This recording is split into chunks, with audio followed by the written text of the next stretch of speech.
नमस्कार, सुप्रभात। आज आपण 173 ते 176 ह्या 4 ओव्या एकत्र पाहू। साधारण सारख्याच अर्थाच्या ओव्या आहेत, त्यामुळे आपण ह्या एकत्र पाहू। आधी बघूया 173 आणि 74 नंबरच्या ओव्या। मूळ ज्ञानेश्वरीतल्या ओव्या आहेत। हे बहु जे जे जल्पी जेल, तेथे कथेसी फाकू होईल। परी ते स्नेह रूपा नमेल बोलवरी। म्हणून विसरू काय येणे, तो ईश्वरू आकळावा कवणे। जो आपुले मान नेणे आपणची। फाकू होईल म्हणजे विस्तार होईल। हे बहु जे जे जेवढं सांगावं तेवढा कथेसी फाकू होईल म्हणजे विस्तार होईल। हे जे वर्णन गुरु शिष्याचं आहे ते जेवढं सांगावं तेवढं थोडंच आहे आणि ते वाढतच जाईल। परी ते स्नेह रूपा नमेल, हे जे स्नेहाचं वर्णन आहे ते बोलून आपल्या आतमध्ये नम्रता तर येईल, पण ते कितीही वाढतच जाईल। आणि मग काय होईल, म्हणून विसुरा काय येणे, तो ईश्वरू आकळावा कवणे। आकळावा म्हणजे आकलन व्हावा आणि विसुरा म्हणजे विचार। ह्या ईश्वराचं आकलन होण्यासाठी जो विचार करायचा आहे तो होईल का, केला जाईल का।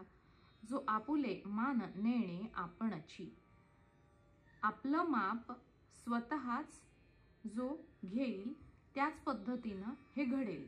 त्यामुळे हा विस्तार आता पुरे, असं थोडक्यात माऊलींना स्वतःलाच जाणवलेलं आहे। पुढचं चिंतन बघूया। सुलभा दापके यांनी केलेलं आहे।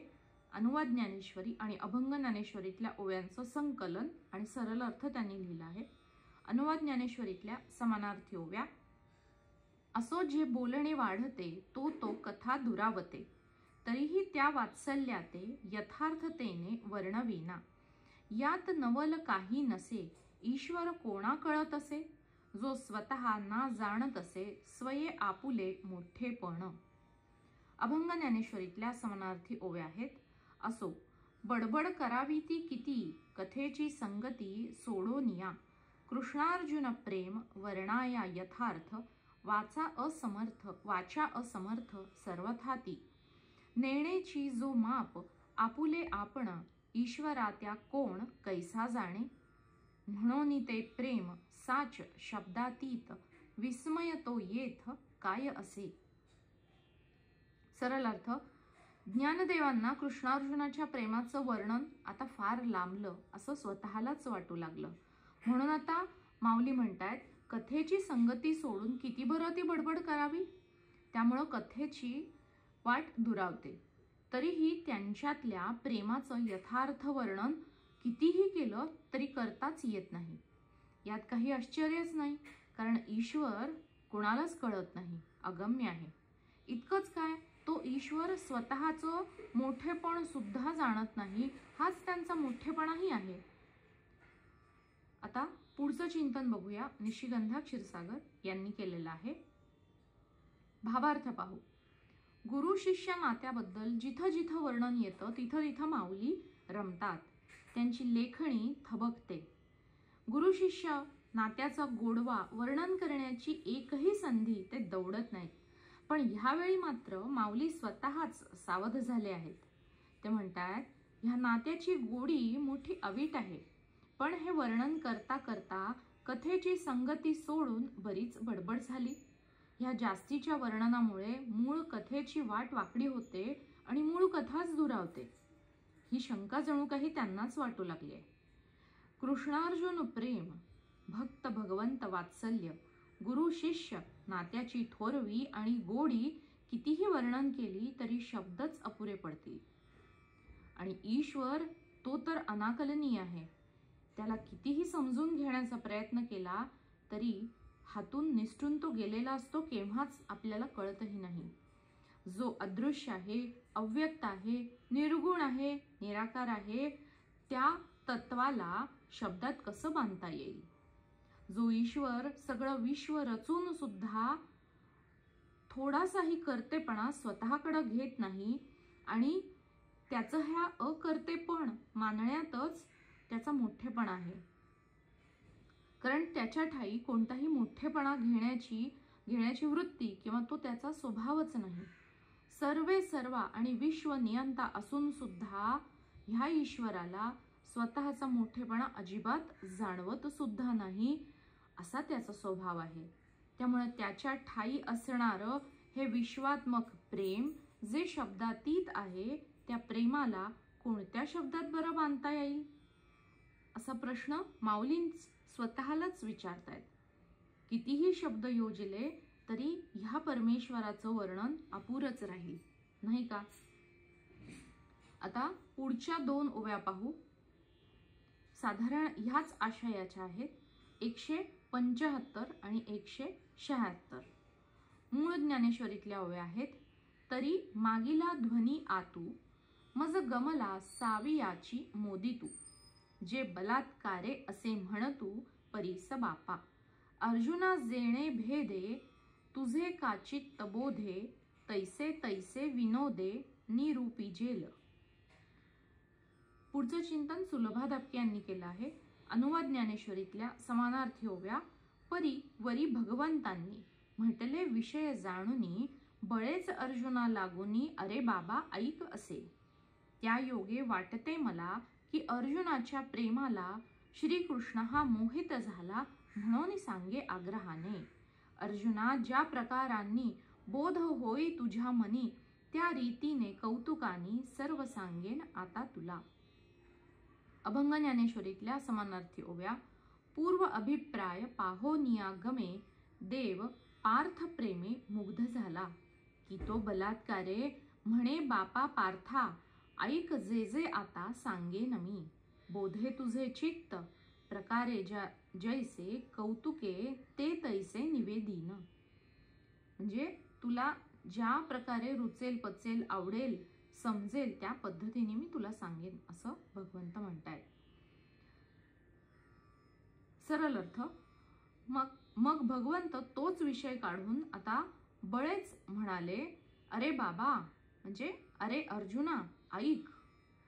हे पाहून मला वाटतं की अर्जुनाच्या प्रेमानं भगवंतच मोहित झाले आणि म्हणून ते आग्रहानं सांगतात की अर्जुना, ज्या प्रकारे तुझ्या मनाला बोध होईल, ज्या पद्धतीने सांगितल्यावर तुला ते समजेल त्या पद्धतीने त्या प्रकारे मी तुला हा विषय समजावून सांगेन असं माऊली आपल्याला समजावून सांगायचा प्रयत्न करतायत. पुढचं चिंतन बघूया. निशिगंधा क्षीरसागर यांनी केलं आहे. पुन्हा एकदा मूळ ज्ञानेश्वरीतल्या ओव्या पाहू आणि मग भावार्थ पाहूया. तरी मागिला ध्वनी आतू, मज गमला सावयाची मोदितू. हे जे आता मागचं जे वर्णन आपण पाहिलं मागच्या ओव्यांमधलं, त्यामध्ये काय आहे? अध्यारथ आहे की त्या दोघांच्या म्हणजे गुरु शिष्य नात्याच्या प्रेमाची गोडवी आणि एकमेकांबद्दलचा वाटणारा जिव्हाळा हा गृहीत धरलेला आहे.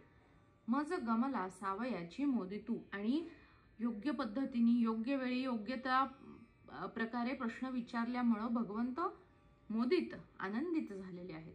जे बलात्कारे असे म्हणतू बळजबरीने ते सांगतायत अर्जुनाला, परीस बापा, बापा रे अर्जुना मी तुला कसं सांगेन. अर्जुना जेणे भेदे तुझे का चित्त बोधे, ज्या पद्धतीने तुझ्या चित्तामध्ये बोध होईल त्या पद्धतीने मी तुला ते तसे सांगेन. तैसे तैसे विनोदे निरूपी जेल. त्या त्या प्रकारे तसे तसे दृष्टांत देऊन मी ते तसं निरूपण करीन, मी ते त्या पद्धतीने विस्तार करून सांगेन. माऊली म्हणतायत, मोह भरीत आनंदात जणू श्रीकृष्ण बुडून गेला होता. हा आनंद कसा होता? मोह भरीत होता. आधीच्या ओव्यांमध्ये कृष्ण आणि अर्जुन ह्यांच्या नात्यामध्ये पाझरणारा स्नेह पाहून जणू हाच अभिप्राय इथे व्यक्त होतोय की श्रीकृष्णच ह्या प्रेम भरल्या वात्सल्यानं स्वतःला हरवून बसले आहेत. जणू त्याला काळ वेळ आणि युद्धाच्या प्रसंगाचं भानच उरलं नव्हतं. असा हा भगवंत स्वतःच भक्ताच्या प्रेमानं मोहित होऊन मंत्रमुग्ध झाला होता, भान हरवून बसला होता. पण स्वतःला ह्या मोहातून जणू काही बळजबरीनं बाहेर काढलंय भगवंतांनी आणि भानावर येऊन आता श्रीकृष्ण म्हणतायत, बाबा रे पार्था लक्ष देऊन ऐक. आता ह्या पद्धतीने हे माऊलींच्या धाटणीतलं झालं भावनिक नाट्याचं वर्णन. पण खरी गोष्ट अशी आहे की जोपर्यंत ऐकणारे कान मिळत नाहीत तोपर्यंत ज्ञानाच्या खजिना असणाऱ्या वाणीला सुद्धा कंठ फुटत नाही.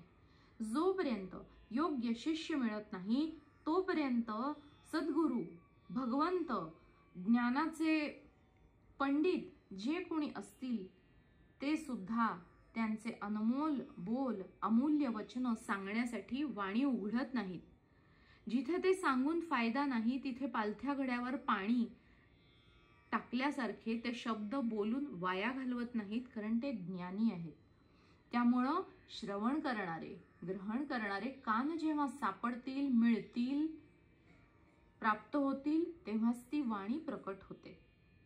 ही सुद्धा एक गुह्य गोष्ट आहे. युगानुयुगे लोटली आणि आता हे ज्ञान विशद करण्याची समाजाला गरज उत्पन्न झालेली होती. असा हा महाभारत युद्धाचा काळ होता. पण त्यासाठी निमित्त ठरला अर्जुन. गुरु शिष्य नात्याच्या प्रेमाची आगळीक आणि शिष्याच्या ठायी असणारी साधकाची लक्षणं, जिज्ञासा ह्या गोष्टी जिथं जुळून येतात असे क्षण खूप दुर्मिळ असतात. आणि त्यापैकी असाच हा एक दुर्मिळ योग इथे युद्धभूमीवर जुळून आला होता. त्यामुळं शिष्याला अनुकूल होऊन त्याला आवडेल त्या पद्धतीनं, त्याला पचेल, रुचेल अशा प्रकारे असा बोध सोप्या रीतीनं वर्णन करण्यासाठी भगवंतांनी श्रीकृष्णांची वाणी आता सज्ज झाली आहे. मोठ्या कौतुकानं भगवान म्हणतायत, अर्जुना मी तुला सगळं मार्गदर्शन करेल ज्यामुळं तुझ्या चित्तामध्ये बोध होईल.